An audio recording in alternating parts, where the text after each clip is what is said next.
حضرت امام مہدی کون ہے، قومیت کیا ہے، ابنیت کیا ہے، امیت کیا ہے، اور ان کی اسلام میں حیثیت کیا ہے، یہ چند باتیں میں آپ کی خدمت میں رکھوں گا۔ آپ توجہ میری طرف رکھیں، میری آنکھوں میں آنکھیں ڈالیں تو انشاءاللہ آپ کا وقت ضائع نہیں ہوگا۔ معزز دوستو، رسول پاک صلی اللہ علیہ وسلم نے قیامت سے پہلے بہت سی چیزوں کی پیشن گوئیاں فرمائی ہیں۔ ان پیشن گوئیوں میں ایک پیشن گوئی ہے دابت الارض کی، کہ جو آخری زمانے میں نکلے گا۔ ان پیشن گوئیوں میں ایک پیشن گوئی ہے دجال کی، کہ وہ آ کر فتنہ پھیلائے گا۔ ان پیشن گوئیوں میں ایک پیشن گوئی ہے یاجوج و ماجوج کے خروج کی، کہ وہ نکلیں گے۔ اور ان پیشن گوئیوں میں ایک پیشن گوئی یہ ہے کہ سورج مشرق کے بجائے مغرب سے طلوع ہوگا اور درمیان دن یعنی 12 بجے تک آئے گا اور پھر واپس ادھر سے چلا جائے گا۔ یہ توبہ کے دروازے کے بند ہونے کی نشانی ہوگی۔ اس کے بعد 20 سال گزریں گے اور قیامت آ جائے گی۔ مسلمان دنیا سے ختم ہو چکے ہوں گے۔ جب قیامت آئے گی، سورج گرے گا، چاند گرے گا، ستارے گریں گے، پہاڑ اڑیں گے، یا دریا و سمندر ابل کے باہر آئیں گے۔ یہ کسی مؤمن کی آنکھ نے نہیں دیکھنا، کسی مسلمان کی آنکھ نے نہیں دیکھنا۔ قیامت آئے گی تو سارے کفار پر آئے گی۔ یہ حضور کی پیشن گوئیاں ہیں۔ اچھا، ان میں ایک پیشن گوئی امام مہدی کے حوالے سے بھی ہے۔ مسئلہ یہ ہے کہ حضرت امام مہدی کی شخصیت کو اتنا متنازع بنا دیا گیا ہے کہ عام بندہ یہ سمجھتا ہے کہ شاید ہمارے اہل سنت والجماعت میں امام مہدی کا تصور ہے یا نہیں ہے۔ لوگ نام ہی سیدھا نہیں لیتے۔ کوئی کہتا ہے مہدی، یہ مہدی لفظ نہیں ہے، مہدی لفظ ہے۔ اچھا، بعض لوگ سمجھتے ہیں امام مہدی پیدا ہو چکے ہیں۔ اہل سنت کا نظریہ یہ نہیں ہے۔ اہل سنت والجماعت کا نظریہ کیا ہے، یہ میں آپ کے سامنے تفصیلاً رکھتا ہوں، لیکن مجھے بنیاد ذرا سمجھانے دیں۔ امام مہدی کا کچھ لوگ سمجھتے ہیں خروج ہوگا۔ جی خروج نہیں ہوگا، پیدائش ہوگی۔ اچھا، جب پیدائش ہوگی تو ابھی پیدا نہیں ہے؟ جی نہیں ہے۔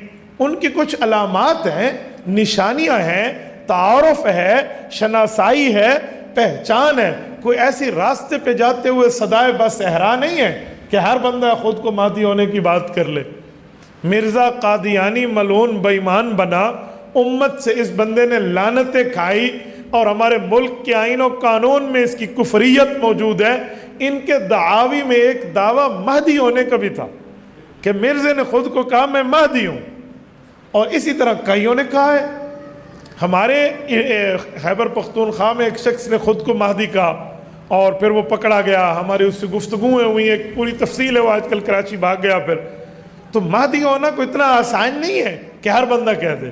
اور مہدی ہونے کی سب سے بڑی نشانی یہ ہے کہ امام مہدی خود کو بطور امام کبھی پیش نہیں کریں گے۔ یہ سب سے بڑی نشانی ہے۔ انہیں پیش کیا جائے گا، بلکہ لوگ انہیں یہاں تک لائیں گے کہ آپ بیعت کریں، آپ نہیں کریں گے تو ہم اللہ کے دربار میں شکایت کریں گے۔ اللہ امت پہ اتنا مشکل وقت آیا تھا اور یہ قیادت نہیں سنبھالتے تھے۔ یہ سب سے بڑی نشانی۔ اب جتنے جھوٹے مہدویت کا دعویٰ کر رہے ہیں، ان میں یہ نشانی تو بالکل پائی نہیں جاتی، بلکہ وہ خود کو پیش کرتے ہیں کہ میں مہدی ہوں۔ یہ جھوٹے ہونے کی پہلی نشانی ہے۔ اچھا، پھر امام مہدی کا نام مہدی بھی نہیں ہے۔ ان کا نام مہدی نہیں ہے، یہ ان کا لقب ہے۔ ایک نام ہوتا ہے، ایک لقب ہوتا ہے۔ نام بندے کے ماں باپ رکھتے ہیں، لقب دنیا یا اس کو کوئی خاص آدمی دیتا ہے۔ حضور پاک علیہ السلام کی صحیح حدیث موجود ہے کہ مہدی کا نام محمد ہوگا، لقب ان کا مہدی ہوگا، لقب مہدی۔ اچھا، پھر مہدی کا لقب تو اللہ کے رسول نے کئی کو دیا ہے، ان میں حضرت معاویہ رضی اللہ عنہ بھی شامل ہے۔ ہادیاں و مہدیہ فرمائے، اللہم اجعلہ ہادیاں و مہدیاں وہدی بھی۔ اے میرے مولا، اس کو ہدایت دینے والا، ہدایت یافتہ اور اس کے ذریعے ہدایت چلانے والا اسے بنا۔ لیکن حضرت امام مہدی ہونے کا دعویٰ حضرت معاویہ نے تو نہیں کیا، جنہیں رسالت مآب کی زبان سے مہدی اور ہادی کا لقب ملا ہے۔ تو وہی مہدی کی بات اتنی آسان نہیں ہے جو لوگ دنیا میں کر لیں۔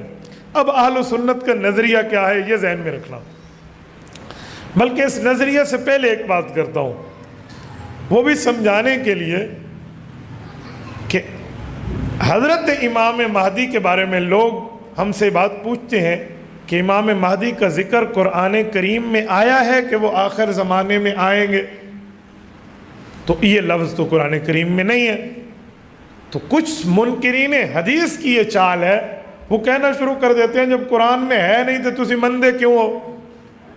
تو انہیں سمجھانے کے لیے بڑی آسان ترتیب ذہن میں رکھنا، انہیں کہو جو نماز آپ شروع کرتے ہو پہلے کیا پڑھتے ہو؟ سبحانک اللہم۔ قرآن پاک میں ہے سبحانک اللہم و بحمدک و تبارک اسمک و تعالی جدک و لا الہ غیرک، ہے؟ تو پھر کیوں پڑھتے ہو؟ اچھا آگے چلتے ہیں، آپ جو نماز میں آمین کہتے ہیں، یہ آمین کا لفظ قرآن کریم کے آیات میں موجود ہے؟ آمین کیوں کہتے ہو پھر؟ یہ تو موجود نہیں ہے۔ اچھا یہ سمیع اللہ لمن حمدہ ربنا لک الحمد، یہ سبحان ربی الاعلیٰ سبحان ربی العظیم کی تسبیحات دو سجدوں کے درمیان نوافل میں رب اغفر لی ورحمنی، یہ قرآن کریم میں ہے؟ تو پھر چھوڑ دیں۔ اچھا ایک بات اور، التحیات للہ والصلوات والطیبات، پوری التحیات میں یاد ہے، ہمارے بچے پڑھتے ہیں، ہمارے بچوں کو نماز میں حفظ ہے، ہمارے بڑے پڑھتے ہیں، تو کیا یہ التحیات قرآن کے کسی پارے میں ہے؟ کسی حافظ سے پوچھ لیں، یہ التحیات پورے قرآن میں نہیں ہے، تو پھر التحیات چھوڑ دو۔ اچھا تھوڑا آگے چلیں، اللہم صلی علی محمد، ابھی ہم نے درود پاک پڑھا ہے، اللہم بارک، یہ ابھی ہم نے درود پاک پڑھا ہے، درود ابراہیمی قرآن کریم میں ہے؟ درود پڑھنے کا حکم ہے، درود کے لفظ ہیں؟ جی نہیں ہے، تو پھر درود چھوڑ دیں۔ تو یہ عجیب دنیا بن چکی ہے جو ہمیں کہتی ہے امام مہدی کا نام قرآن میں نہیں ہے لہذا چھوڑ دو، اس کا مطلب یہ ہے کہ قرآن کریم میں نماز کی اکثر الفاظ نہیں ہے تو پھر نماز بھی چھوڑ دیں۔ تو اس کا جواب دیتے ہیں بھائی نماز میں نہیں ہے، حضور پاک نے پڑھ کے نماز قرآن میں نہیں ہے، حضور نے نماز پڑھ کے دکھائی ہے، صحابہ اہل بیت نے دیکھی ہے، اسی لیے امت اس کو مانتی ہے۔ تو اوے چاچے تیرے دماغ کو اپڈیٹ کرنا چاہیے، اسی صحابہ اہل بیت نے پیغمبر سے حضرت امام مہدی کے ظہور کا عقیدہ سمجھایا اور امت کو سمجھایا۔ تو یہ ہمیں آپ لاجک نہ سمجھایا کریں کہ قرآن کریم میں نہیں ہے تو چلو چھاڑ دو، یوں نہیں ہو سکتا۔ اچھا میں ایک بات سمجھانے کے لیے کہتا ہوں، پوری شریعت میں نہ ہو پھر جرم ہے کہ یہ بات پوری شریعت میں نہیں ہے۔ قرآن کریم تو شریعت کا ایک حصہ ہے، قرآن کریم شریعت کا ایک حصہ ہے، شریعت کے حصے میں پیغمبر کی احادیث کہاں جائیں گی بھائی؟ صحابہ کا اجماع و اتفاق کہاں جائے گا؟ پیغمبر کے صحابہ کے فتاویٰ کہاں جائیں گے؟ اہل بیت کے طرز عمل کہاں جائے گا؟ اور یہ پوری ترتیب جو امت کے ماہرین صحابہ کرام کے شاگرد پیدا ہوئے اور انہوں نے دنیا کو دین لکھ کے صحابہ سے سمجھ کے دیا ہے، جیسے صحابہ کے شاگردوں میں حضرت امام اعظم ابو حنیفہ رحمہ اللہ کا نام ہے، ان جیسے بندوں کی تحریرات کو آپ کہاں لے جاؤ گے؟ تو بھائی صرف قرآن کی بات آپ نہ کریں، قرآن کریم ہمارے ایمان کا حصہ، محور، مرکز، بنیاد، لیکن قرآن کریم نے جو باتیں بتائی ہیں حضور کی احادیث اور صحابہ نے اس کی تشریح سنائی ہے، تو ہمیں یہ جملہ نہ کہنا۔ اچھا اس پر ایک بات مزید، حضور علیہ السلام کے دور میں ایسا واقعہ ہوا کہ اللہ کے رسول کے ذہن میں ایک بات آئی اور حضور پاک نے وہ ارشاد فرما دی، وہ یہ تھا اللہ کے رسول نے فرمایا کہ ایک زمانہ ایسا آئے گا کہ لوگ میرے احادیث کا انکار کرنا شروع کر دیں گے، وہ کہیں گے ہم احادیث نہیں مانتے، ہم قرآن مانتے ہیں۔ فرمایا ایسا طبقہ آئے گا۔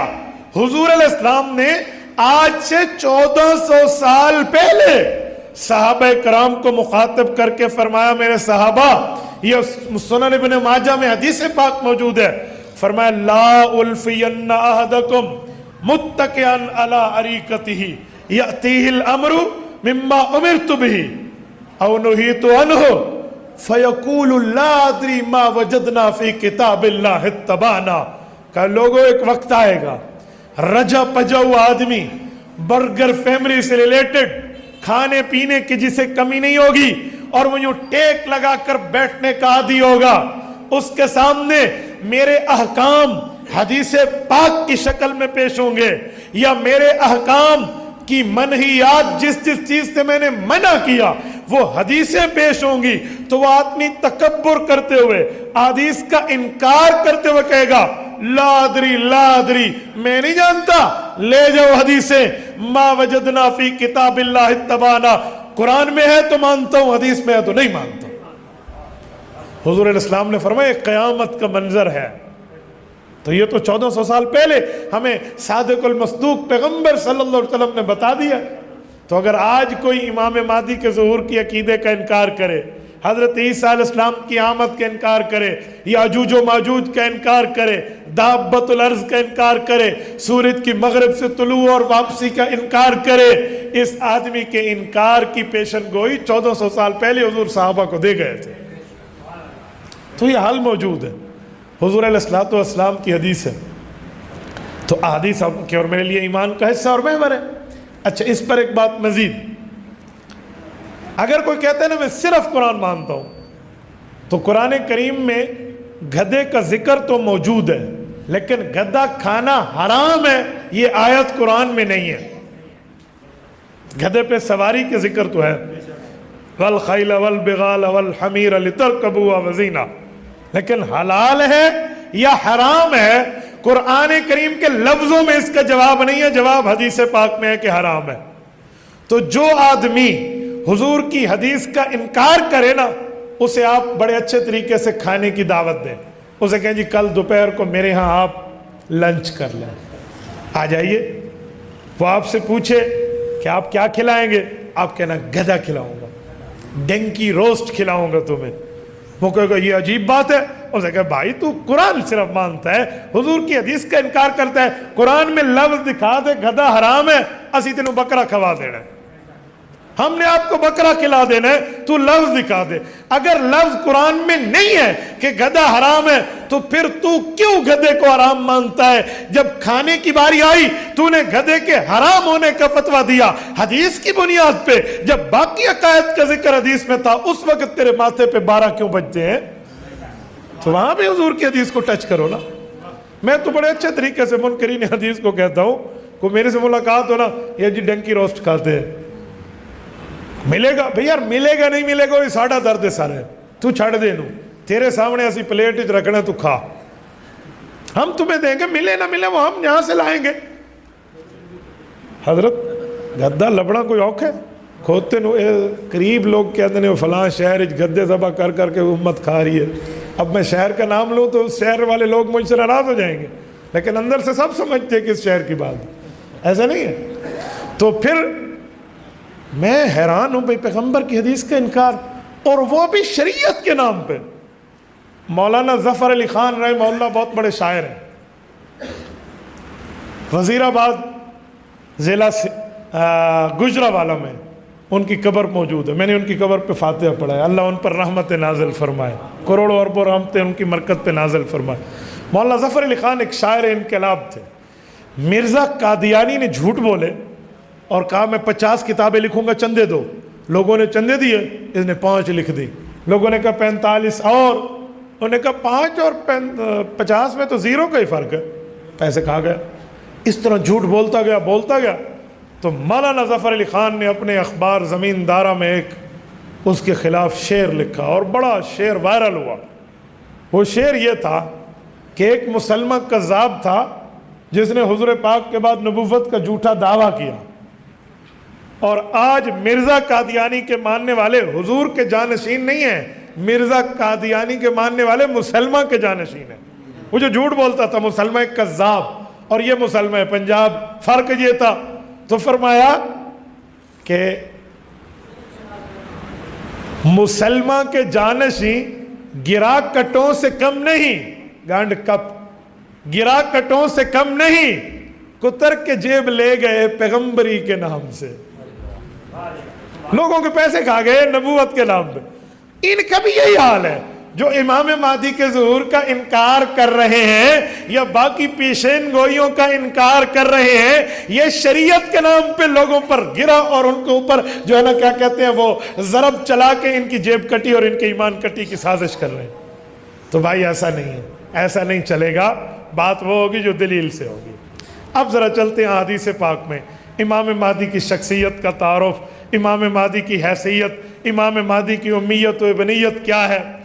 تو حضور پاک علیہ السلام کی حدیث پاک موجود ہیں، آپ مستدرک حاکم اٹھائیں آپ کی مرضی، صحیح مسلم کے اشارات اٹھائیں آپ کی مرضی، اسی طرح بہقی کی روایات اٹھائیں آپ کی مرضی۔ امت مسلمہ میں حنفی، شافی، مالکی، حنبلی، محدثین و مفسرین و فقہاء و مشائخ کی تمام تحریرات کو اٹھائیں آپ کی مرضی، پوری امت مسلمہ کا اتفاق ہے۔